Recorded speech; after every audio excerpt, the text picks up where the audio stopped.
Hi అండి. ఎలా ఉన్నారు అందరూ? అందరూ బాగున్నారా? అందరూ బాగుండాలి. మరి అందరూ బాగుండాలనే దేవునైతే నేను మనస్ఫూర్తిగా కోరుకుంటున్నానైతే. నేనైతే చాలా బాగున్నానండి. మరి నిన్నైతే ఒక విషయం జరిగిందన్నమాట కువైట్లో. మరి గ్యాసు పేలి తెల్లారుజామున 4 అని అంటున్నారు, 3 గంటలకని అంటున్నారు. మరి అప్పుడైతే అందరూ నిద్రలో అయితే ఉంటారనమాట. మరి కంపెనీలో వర్క్ చేసే వాళ్ళంట అక్కడంతా ఉండేది 200 మంది జనాలు అయితే ఉన్నారంట. వాటిలో అదైతే 6 అంతస్తులంట. మరి అది ఫ్లాట్ అయితే కింద అయితే గ్యాస్ సిలిండర్లు అన్నీ ఉన్నాయంట. మరి అవి గ్యాస్ అయితే పేలి మరి చాలామంది అంటే చాలామంది చనిపోయారు. నాకైతే చాలా బాధగా ఉందండి నిన్నటి నుంచి చూస్తా అంటే. పేదరికం చెడ్డదన్నమాట. ఇక్కడ పిల్లల కోసం ఫ్యామిలీ కోసం అయితే ఇక్కడికి వస్తాము. మరి ఇక్కడి నుంచి గడ్డన పడతామో పడమో మాకైతే తెలియదు. మా చేతలు అయితే అస్సలు లేదండి.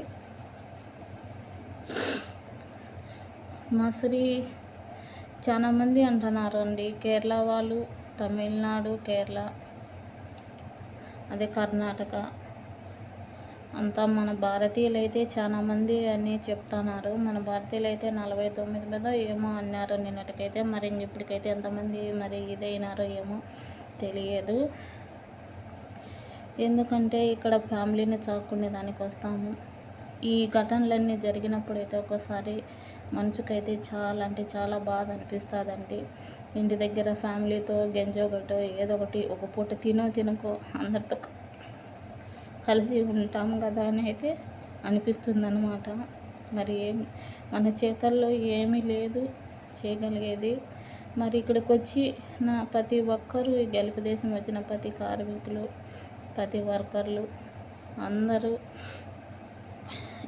ఎంతో బాధనైతే గుండెలో దాచుకొని మరి ఫ్యామిలీతో అయితే మాట్లాడుతూ ఉంటారు. ఇక్కడ మేము పడే బాధలు అయితే ఇంటి దగ్గర ఎవరికి తెలియదండి. చాలా కష్టం, చాలా బాధపడాలి, చాలా కష్టాల్లో పడాలి. ఇదే కాదండి, ఇంతకుముందు కొన్ని చాలామందికి జరిగింది యాక్సిడెంట్లో. చాలామంది అయితే యాక్సిడెంట్లో చనిపోయారు. మరి కోవిడ్లో ఇబ్బందులు పడి చాలామంది చనిపోయారు, ఆత్మహత్యలు చేసుకున్నారు.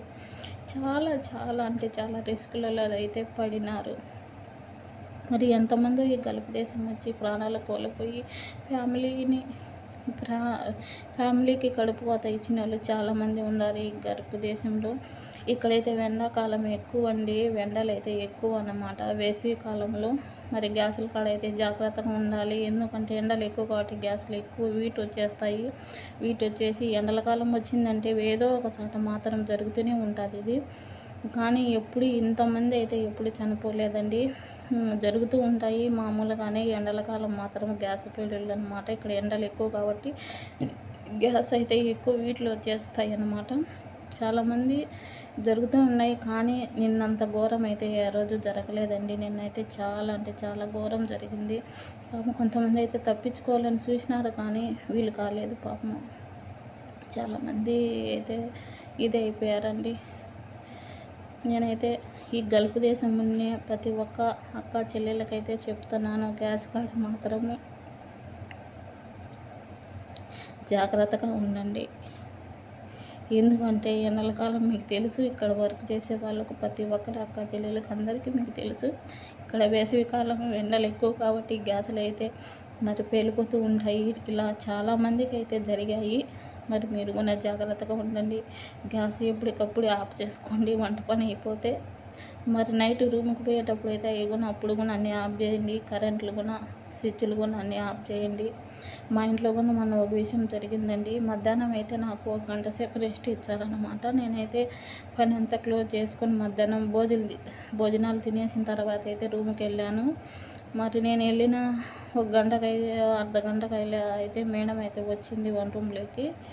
వచ్చి చక్కెర అయితే పాకు పట్టాలనేసి పొయ్యి మీద పెట్టేసి వెళ్ళిపోయిందనమాట లోపలికి. మేము పొద్దుటి నుంచి సాయంత్రం వరకు నిలుచుకొని పని చేసినా కానీ వాళ్ళు బాధపడరు. వాళ్ళు ఒక 5 నిమిషాలు 1 రూమ్లో నిలబడుకుంటే వాళ్ళకైతే చాలా అలసిపోయినట్టు అయిపోతుంది అనమాట వాళ్ళకి. మరి మేడం అయితే పొయ్యి మీద పెట్టేసి లోపలికి వెళ్ళిపోయిందనమాట. అదైతే మాడి ఎక్కువ మంట వచ్చేసింది పైకి. ఆ రోజు అయితే ఇల్లంతా మొత్తం పొగ వచ్చేసింది. నా రూమ్లోకి అయితే నేను 1 రూమ్ పక్కనేనండి నా రూము. నా రూమ్లో నేను వాకిలి వేసుకొని ఆ, ఉన్నాను. నా రూమ్‌లోకి కూడా పొగ అయితే ఎక్కువ వచ్చేసింది. అసలు మనిషి కనపరాకన్నా అలా వచ్చేసిందనమాట. నేను వాసన వస్తుంది. మరి నిద్రలో అయితే చూశాను. చూసిన తర్వాత పొగ అంతా నిండకపోయింది. మరి నా రూమ్‌లో ఏమన్నా ప్రాబ్లము, కరెంటు ఏమన్నా ఇబ్బంది అయినాయేమో అనేసి నేనైతే రూమ్ అంతా అటు ఇటు చూశాను నిద్రలో. చూసి మళ్ళీ బాత్రూంలోకి పోయి కూడా చూశాను. ఏం లేదు, ఎక్కువ పొగ వచ్చేసింది ఇల్లంతా.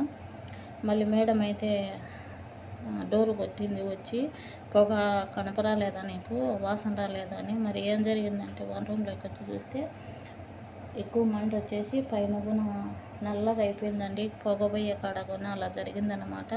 ప్రతి ఒక్క అక్క చెల్లెళ్ళు జాగ్రత్తగా ఉండండి పొయ్యి కాడ. ఎందుకంటే మన ఫ్యామిలీని వదిలిపెట్టి వచ్చినాము, మన మీద ఆధారపడి ఉండేవాళ్ళు చాలామంది ఉన్నారు. ఇక్కడికి వచ్చిన ప్రతి ఒక్కరికి మన మీద ఆధారపడే ఫ్యామిలీ అంటూ ఒకటి ఉన్నది.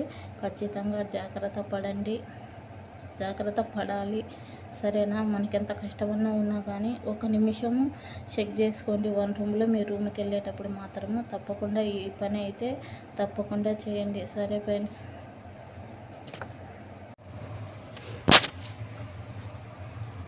చూసారా ఫ్రెండ్స్, ఇదైతే నల్లగా అయిపోయింది. ఎక్కువ మంట వచ్చేసింది పైకి. చూడండి ఎలా ఉందో.